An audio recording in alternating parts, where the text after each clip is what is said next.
हर हर महादेव। ओम नमो शिवाय। साम सदाशिव। आइए श्रद्धा और भक्ति के साथ श्रावण मास की पावन कथा के 23वें अध्याय में श्रावण मास के कृष्ण पक्ष की अष्टमी का व्रत श्री कृष्ण जन्माष्टमी का श्रवण करते हैं। भगवान श्री सदाशिव ने श्री सनत कुमार से कहा, श्रावण मास के कृष्ण पक्ष की अष्टमी के दिन वृष के चंद्रमा में आधी रात के समय इस योग के आने पर देवकी ने वासुदेव पुत्र भगवान श्री कृष्ण चंद्र जी को जन्म दिया था। वैसे सिंह राशि के सूर्य आने पर महोत्सव करना चाहिए। पहले सप्तमी के दिन दातुन आदि करके अल्प भोजन करना चाहिए। रात को जितेंद्रिय होकर सो जाना चाहिए। प्रातः काल उपवास का संकल्प करना चाहिए। केवल उपवास से कृष्ण जन्माष्टमी का पवित्र दिन बिताना चाहिए। ऐसा करने से मनुष्य को 7 जन्मों के पापों से छुटकारा मिल जाता है। पापों से छुटकारा पाकर गणों सहित जो वास है उसे ही उपवास कहते हैं। अष्टमी के दिन मनुष्य को चाहिए कि तिलों के साथ पवित्र नदी में स्नान करे। शोभन स्थान में देवकी के सूतिका घर को बनाकर उसे विभिन्न प्रकार के फूलों से सजाकर वहां पर कलश रख उसको फलों से सजाना चाहिए। पुष्प, दीपमाला, चंदन, अगरू तथा धूप देकर वहां पर गोकुल का कृष्ण चरित्र लिखना चाहिए।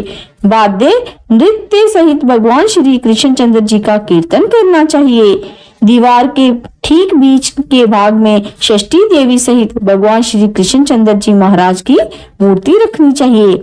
ये मूर्ति सोने, चांदी, तांबा, पित्तल, मिट्टी, लकड़ी अथवा मणि की बनी हुई होनी चाहिए। उस पर सुंदर ढंग से रंग रोगन किया हुआ होना चाहिए।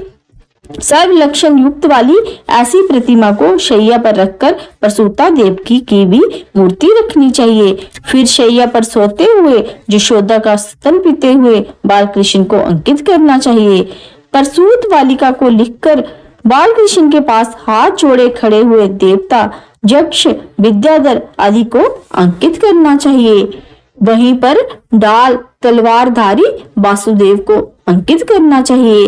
वासुदेव में कश्यप, देवकी में अदिति और बलदेव में शेषनाग की भावना करनी चाहिए।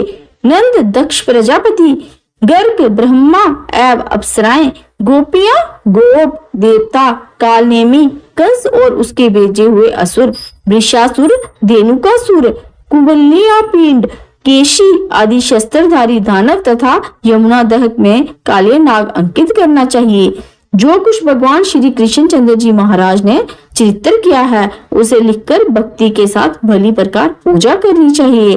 संतता भेनु भानी निनाद सहित गायन आदि से किन्नरों द्वारा स्तुति की जाती हुई तथा श्रृंगार, दर्पण, द्रुबा, दधि, कलश धारण किए किन्नरों से सेवित अपने निवास स्थान पर खूब प्रसन्न मुख पुत्र वाली व देव माता देवकी कृष्ण के सहित वासुदेव के साथ चारपाई पर लेटी हुई दिखानी चाहिए।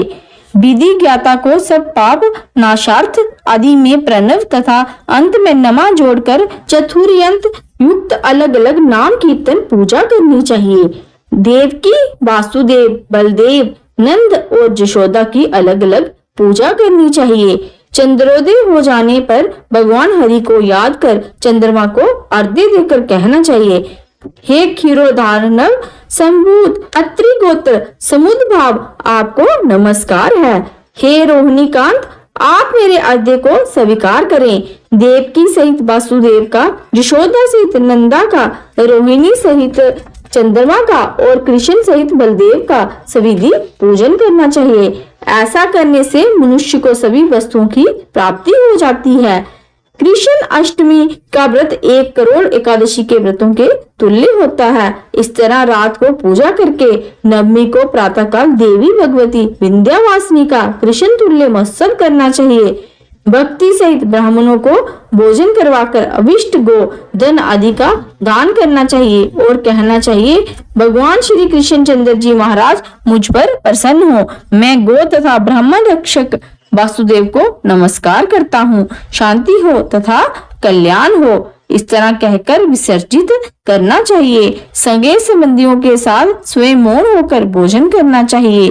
जो देवी तथा भगवान श्री कृष्णचंद्र जी महाराज का प्रतिवर्ष महोत्सव करता है वह उपयुक्त फल प्राप्त करने के साथ साथ आरोग्य तथा अतुलनीय सौभाग्य भी प्राप्त करता है। इस लोक में धर्म बुद्धि होकर अंत में बैकुंठ को जाता है। हे तात, अब मैं तुम्हें उद्यापन के संबंध में कहूंगा। उद्यापन किसी शुभ दिन सविधि करना चाहिए। उससे एक दिन पहले केवल एक समय भोजन करके भगवान विष्णु का स्मरण करके सोना चाहिए। प्रातः काल संध्या आदि करके ब्राह्मणों द्वारा स्वस्ति वाचन करवाकर आचार्य वर्ण कर ऋत्विजों की पूजा करनी चाहिए। धन का लोभ न करके एक फल, आधा फल, चौथाई फल सोने की प्रतिमा का निर्माण करवाना चाहिए। मंडप में मंडल पर ब्रह्मादि देवताओं की स्थापना करनी चाहिए। उस पर तांबे या मिट्टी का कलश रखकर उसमें चांदी अथवा बांस का पूर्ण पात्र रखना चाहिए। कपड़े से आच्छादित करके साधक उस पर गोविंद का वैदिक या तांत्रिक मंत्रों द्वारा षोडशोपचार द्वारा पूजा करे। देवकी सहित हरि को आर्घ्य देना चाहिए। शंख में शुद्ध जल, फूल, फल, चंदन रखकर नारिकेल फल युक्त कर भूमि पर अपने घुटने टेक कर कहना चाहिए, हे हरे, आपका अवतार कंस पदार्थ तथा भूमवार दूरी करनार्थ हुआ है, कौरवों के नाशार्थ तथा दैत्यों के विनाशार्थ हुआ है। देवकी सहित मेरे इस अर्घ्य को स्वीकार करें। पूर्वोक्त विधि के अनुसार साधक को चंद्रमा के लिए अर्घ्य देना चाहिए। जगन्नाथ, देवकी नंदन, प्रभु वासुदेवात्मज अनंत, आपको नमस्कार है। आप भवसागर से मेरी रक्षा करें। इस प्रकार देवेश से प्रार्थना करके रात को जागरण करना चाहिए। अगले दिन प्रातः काल जनार्दन की पूजा करके भक्ति सहित मूल मंत्र द्वारा पायस, तिल तथा शुद्ध घी से 108 बार होम करके पुरुष सूक्त से हवन करना चाहिए। इंद्र विष्णु इस मंत्र से होम कर पूर्णाहुति होम शेष कार्य करना चाहिए। आचार्य का भूषणाच्छादन द्वारा पूजन करना चाहिए। व्रत की समाप्ति के लिए एक कपिला गो देनी चाहिए। पयास्विनी, सुशीला, सवत्सा, सगुना, स्वर्ण श्रृंगी, रौप्य खुरा, कांस्य दोहनी, युवा, मोती की पूंछ वाली, तांबे की पीठ वाली, गले में सोने की घंटी वाली, कपड़े द्वारा आच्छादित तथा दक्षिणा सहित गो का दान करने से व्रत परिपूर्ण हो जाता है। अभाव में दूसरी गो का दान करना चाहिए। ऋत्विजों को वर्ण कर्म की श्रेष्ठता से दक्षिणा देनी चाहिए। 8 ब्राह्मणों को भोजन करवाकर एकाग्र मन से दक्षिणा तथा जल से भरे 8 घड़े दान करना चाहिए। फिर ब्राह्मणों से आज्ञा लेकर सगे संबंधियों के साथ मिलकर भोजन करना चाहिए।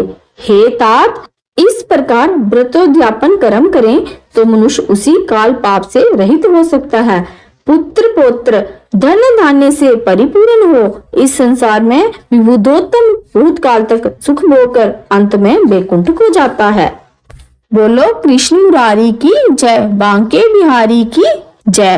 ओम नमो पार्वते पते, हर हर महादेव।